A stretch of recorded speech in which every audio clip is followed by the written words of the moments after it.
وعلیکم السلام ورحمۃ اللہ وبرکاتہ۔ لکھتے ہیں جی سورہ ملک کہ رات کو پڑھنے کے متعلق کوئی حدیث ثابت ہے؟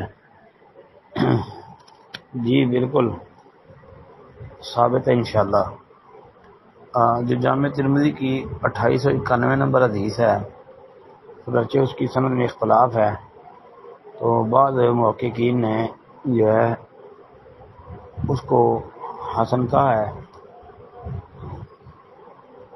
تو لیکن اس کے علاوہ عبداللہ بن مسعود رضی اللہ تعالی عنہ سے موقوفاً جو ہے یہ ثابت ہے۔ اس کے علاوہ جو ہے طبرانی کبیر وغیرہ کے اندر بھی جو ہے صحیح روایت موجود ہے۔